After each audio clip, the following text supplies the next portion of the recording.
Isn't she a beauty? Smith & Wesson, model 586, 357.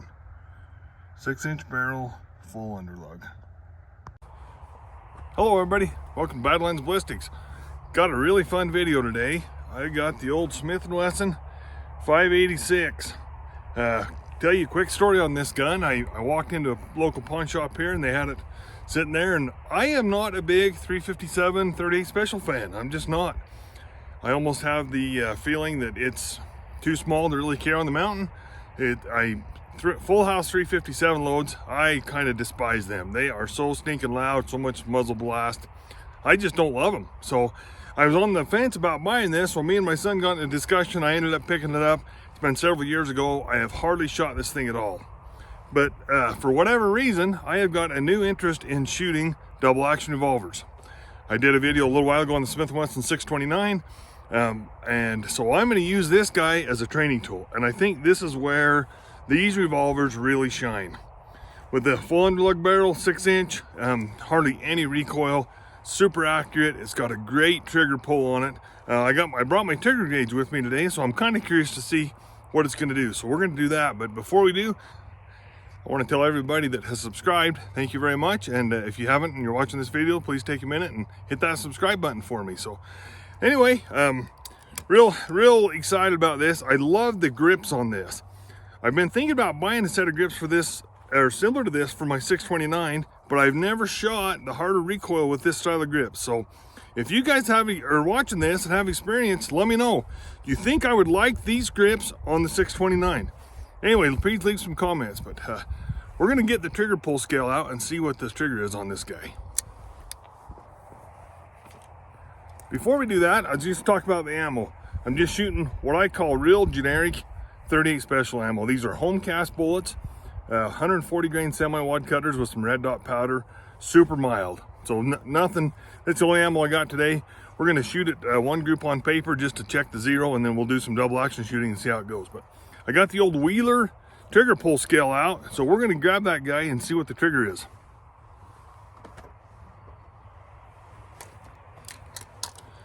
So the gun's safe, it's empty. You guys see the cylinder's empty. So we're gonna do the double action trigger pull on it first.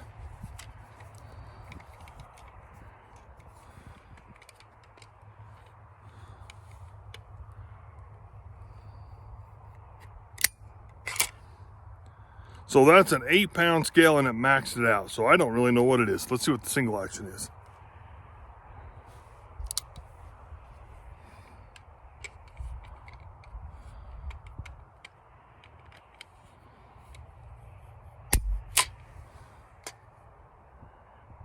That's about 3.5 pounds. We'll do it one more time just for good measure.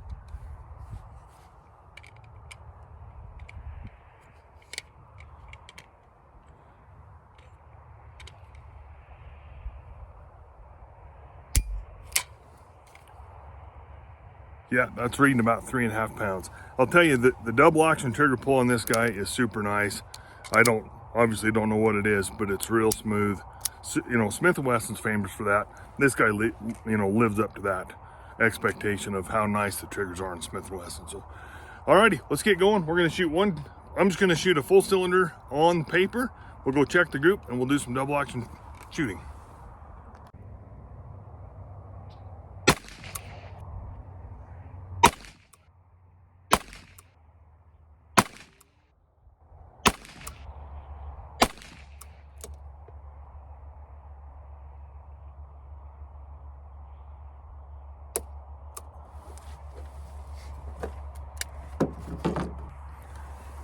All right, let's walk up and have a look at the target.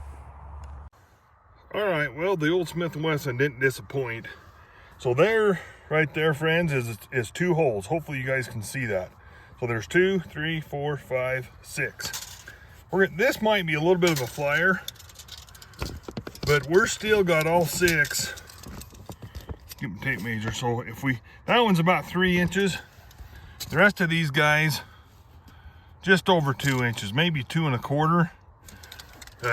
Shoot, I don't think we can complain a bit at all about that. That's pretty good shooting. Point of impact, of course, is perfect. Yeah, that old Smith & Wesson has got a fabulous trigger on it. All right, guys, well, the good part about me shooting this gun on paper first is when I miss, you guys can give me a bad time in the comments for missing, because we know that if I miss with this gun, it's certainly the loose nut behind the trigger. Let's do some double action shooting, should we?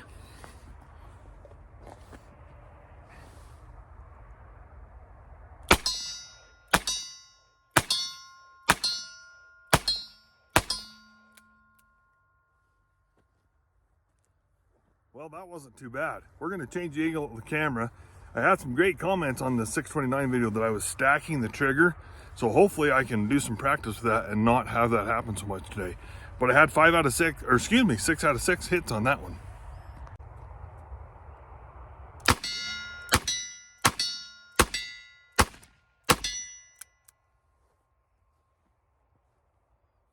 How'd I miss?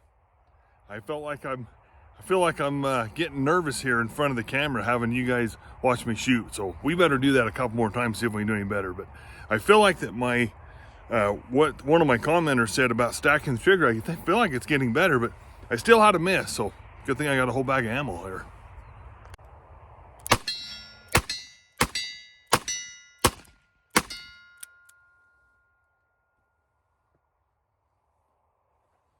Had another miss.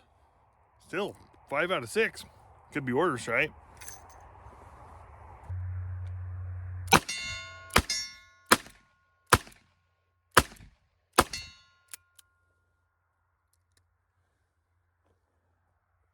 I don't know how many misses I had on that one. I can't count that high.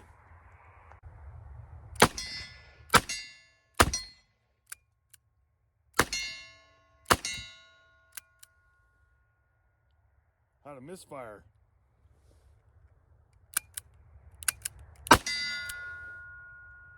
Huh. Had a bad primer or something on that one. That ain't good. Glad it went off the second time.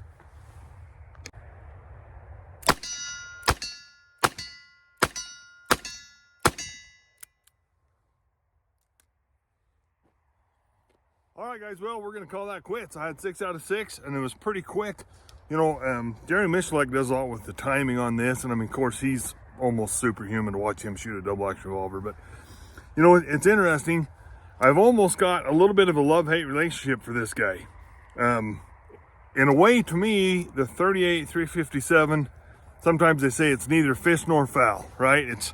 It's too big to like just go plink with like a 22, and it's too small to actually.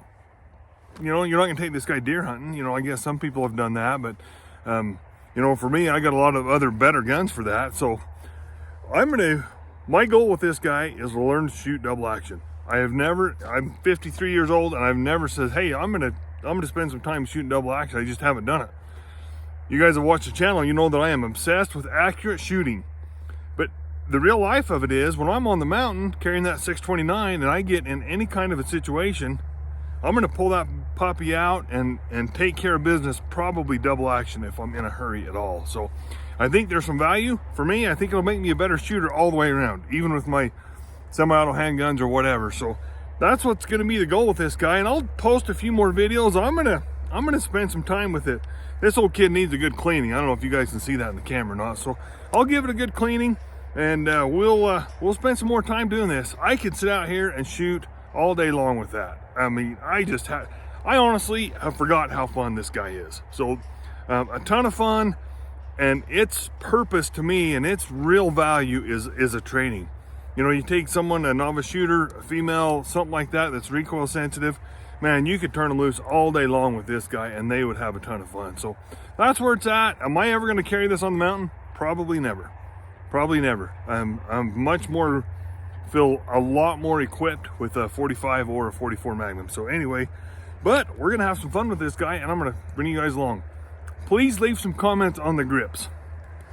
I kind of mentioned earlier in the video, I'm thinking about buying this same set of grips for my 629. Leave some comments if you guys have experience with this. The 629 has the original rubber grips on it, which are good for high recoil guns, high recoil loads, of course. I'm probably not going to shoot a lot of like full house magnums through that 629. Had some comments about readjusting my grips between the shots. I did not do that with this style of grip. So I think this might be something I'm worth doing. So if you have experience, have any ideas, any input, please leave the comments, because I'm really thinking I want some of these grips on the old 629. So anyway, we're going to wrap it up for the day. Thanks for watching, everybody. Have a good night.